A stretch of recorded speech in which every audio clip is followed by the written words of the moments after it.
Rachid Sidi Boumediene qui est parmi nous aujourd'hui. Quel plaisir de le recevoir. Nous l'avons reçu il y a déjà quelques années, 3-4 ans. Oui, j'étais ravie de revenir, madame. Écoutez, tout le plaisir est pour nous. Rachid Sidi Boumediene, vous êtes sociologue, urbaniste. Vous avez commencé par... vous avez fait un livre, un superbe livre, il y a déjà quelques années, sur la cuisine traditionnelle en Algérie, un art de vivre. Et dans ce livre-là, vous nous relatez... tous ces plats, cette façon de préparer, de présenter les choses, les repas, toutes ces choses que l'on organise, c'est-à-dire que nos plats, ce ne sont pas que des plats, il y a des rituels, n'est-ce pas? Et vous êtes beaucoup revenu sur ça, M. Sidi Boumediene. Oui, oui, là, je suis parti de choses toutes bêtes, c'est que ayant vécu un moment en France où j'ai travaillé, oui. Je me suis rendu compte que ma nostalgie et la nostalgie des gens que je connaissais, elle était tout à fait étrange. On n'évoquait pas le souvenir de la cuisine de la mer, alors que la mer, c'est quelque chose oui. de tout à fait sacré pour nous. Mais au contraire, c'était skayt, les petites choses qu'on mangeait dehors. Des choses ridicules, tasloubia, ou bien sardine bedrsa, ou bien des choses comme ça. Ça m'a frappé. Que la nostalgie, bon, ça fait partie peut-être de la virilité, entre guillemets, de ne pas évoquer la mer dans la nostalgie. Voilà, et par pudeur, on va dire ça comme ça peut-être. Mais du coup, cela soulève toute une série de questions sur, non pas simplement ce que nous mangeons, mais pourquoi nous le mangeons, quand nous le mangeons, etc. Et donc, peut-être découvrir tout un univers de manières de faire et de manières d'être entre nous. Et puis il y a aussi le khfefdji, le vendeur de beignets, le khfefdji. Donc tous ces détails, nous les avons ici dans votre livre. Hein. On découvre tout cela, ces petits rituels, ta'al wahsh en fait. Je voulais montrer finalement qu'il y a toute une façon de vivre extrêmement délicate que les gens pratiquent. Et ils font à la manière, comme on dit en France, de la prose sans le savoir, comme M. Jourdain. Ici, on est civilisé sans le savoir, d'autant plus qu'il y a une image extrêmement négative des Algériens. Oui, oui. Pas seulement en France. Oui, entre nous aussi, hein, on se dit des choses pas très agréables toujours. Mais j'ai découvert qu'il y avait de très grandes subtilités sur manière de faire. Vous savez, une chose très particulière, montrer que la notion de menu, c'est-à-dire de succession ordonnée des plats, que tout ça guide un rituel au point que si quelqu'un dérange un peu cet ordre d'apparition, en quelque sorte. Vous voyez? Donc il y a des règles du jeu non écrites qui nous lient tous ensemble et qui sont d'une très très grande finesse dans la manière de recevoir, mais aussi dans la manière de donner. Oui. Hein, donc il y a tout un chapitre consacré aux dons et aux contre-dons. Tout à fait. Et c'est un livre qui est presque à... J'invite ceux qui sont loin de l'Algérie, ceux qui sont en Algérie, de l'avoir, même à un livre de chevet, parce que, vous savez, vous nous... c'est vrai, hein, vous nous présentez l'Algérie, nos rituels, vous revenez un peu, c'est un peu cette personne qui va dans le détail en prenant du recul. Parce que, comme vous l'avez si bien dit, ce sont des rituels de la vie, on ne se rend pas compte, mais c'est en lisant votre livre, je me suis dit, mais c'est vrai, tous ces rituels, toute cette façon de présenter tous ces repas, le menu, on doit vraiment aller dans le détail. Quand c'est par exemple le ftour l'aroussa, et c'est vraiment des détails. Si on déplace le petit détail, oui, n'est-ce pas? Oui, ça devient intolérable. Oui. Ce que je voulais souligner quelque chose, c'était que...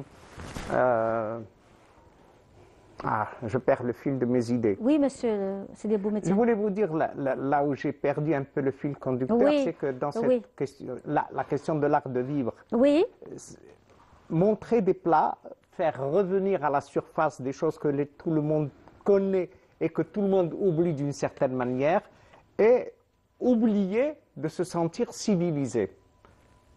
Parce qu'il y a une telle stigmatisation, hein, c'est vrai. Auto-stigmatisation déjà, et notre stigmatisation en Europe, en France en particulier, qui fait que nous oublions nous-mêmes c'est un certain nombre de finesses. Je donne simplement 2 exemples parce qu'ils sont liés. Dans notre cuisine, il n'y a pas de plat trop piquant, trop fort, trop... Prenez Si un on verre voulait d'eau. regarder le Prenez goût un verre d'eau, oui. de Oui, notre oui. cuisine, quels que soient les plats, Oui. c'est une cuisine parfumée. Absolument. Parfumée, aromatisée. Oui. Équilibrée, Oui. jamais très forte. C'est-à-dire ce qu'on appelle l'i'tidal en arabe, c'est-à-dire cet équilibre des goûts et ces parfums qui sont extrêmement importants. Et qui servent aussi de repérer parce que dès que c'est un peu safrané ou bien un peu à la cannelle, ou un peu...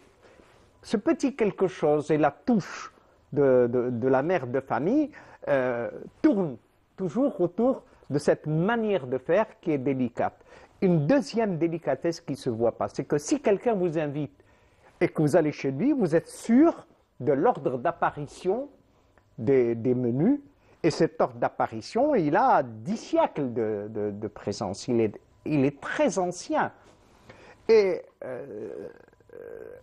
quand vous allez chez lui, il vous offre tout ça, il vous l'offre dans un ordre donné, il vous offre une qualité, ce qu'il a de meilleur dans sa famille. Et vous, qu'est-ce que vous faites? Vous ne venez pas les mains vides. Or, autour de cette seule question de ne pas venir les mains vides, il y a 1000 façons de donner et de recevoir. C'est-à-dire que si on apporte des choses importantes quand on est invité, on les dissimule. On ne montre pas qu'on apporte beaucoup. Vous voyez? Oui. Et donc, si vous venez pour une après-midi, vous pouvez apporter un élément, vous pouvez l'offrir. Si c'est un bouquet de fleurs, oui, il est symbolique, il ne gêne personne. Mais dès lors que ce que vous apportez commence à être important en termes de coût, en termes de qualité, vous le donnez à l'enfant pour le passer. On donne aux enfants qui passent aux enfants.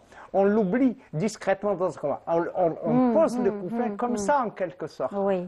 Parce que on ménage les sentiments des autres.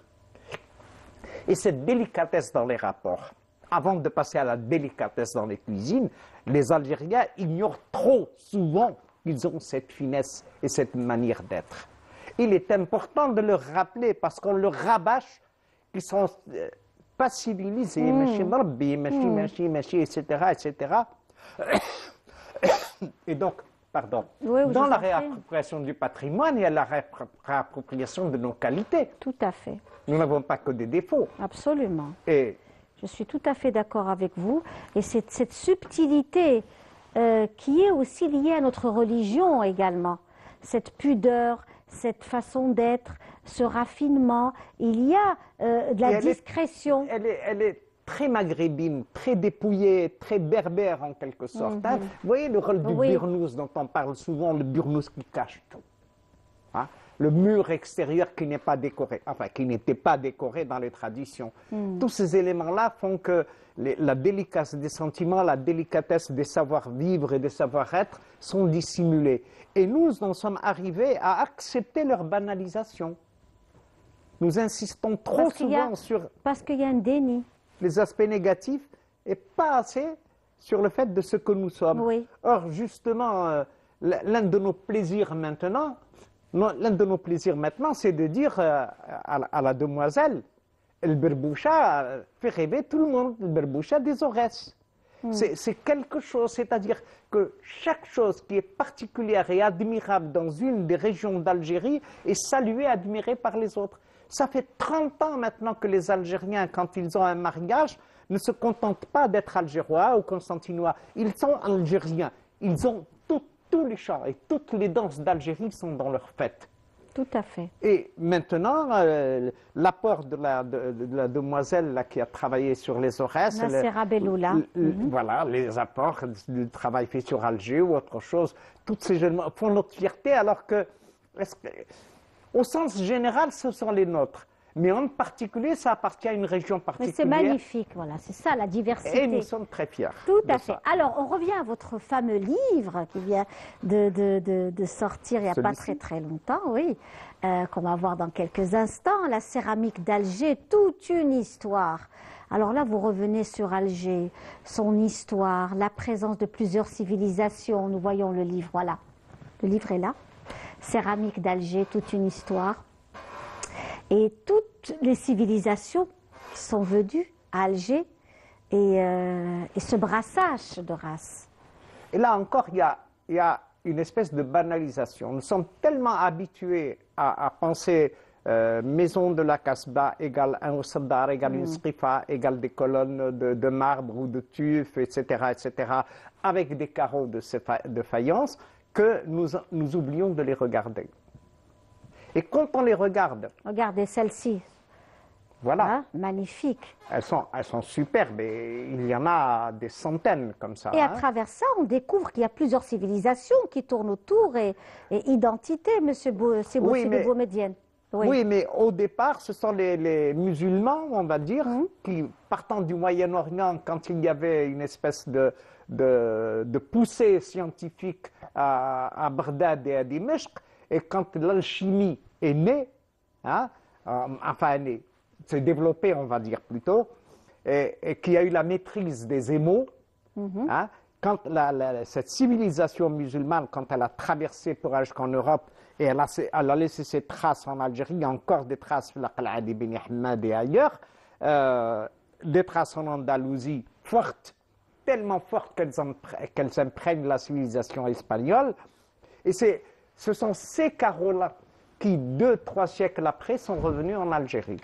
Enfin, leurs successeurs, en quelque sorte. Je peux avoir le livre, s'il vous plaît, monsieur? Je vous en prie. Merci. Oui, oui, alors vous disiez... Et elles ont été achetées et apposées sur les murs par des gens. Et moi, mon travail a consisté à rappeler... Regardez ça, magnifique. À rappeler que leur utilisation dans les palais et les maisons de la Casbah est un acte d'architecture, est un acte de décoration fait par des gens vivants d'une société algérienne vivante des 18e et 19e siècles. Et que par conséquent, il ne faut surtout pas regarder notre patrimoine maintenant, le voir comme une archéologie, comme quelque chose qui est mort. Absolument. Comme un vestige en quelque sorte, mais quelque chose qui est comme un produit vivant. Qui est vivant. Or, si on en tire les leçons, et les dames que j'ai vues tout à l'heure qui ont présenté qui ont fait des vêtements ou qui ont fait des bijoux, ces dames-là. Il ne faut pas tout dire, monsieur Sidi Boumedienne, elles ne sont pas encore arrivées. elles vont être présentes dans quelques instants, je plaisante. Mais c'est tellement magnifique de regarder le patrimoine, notre patrimoine, à la fois comme une chose diverse, comme nous. Notre patrimoine est divers comme nous, et vivant comme nous. Il a été vivant quand il a été installé. Et c'est ça qui a donné cet aspect très très particulier à la Casbah. Le dépouillement dont je parlais il y a 5 minutes, c'est-à-dire que la maison de la Casbah n'est pas décorée avec le même faste peut-être que les palais de Fès ou de Rabat ou de Tunis, mais les mosaïques qui sont dans la Casbah d'Alger soulignent une architecture, soulignent des lignes. C'est extraordinaire et nous devrions en tirer toutes les leçons pour notre architecture de maintenant.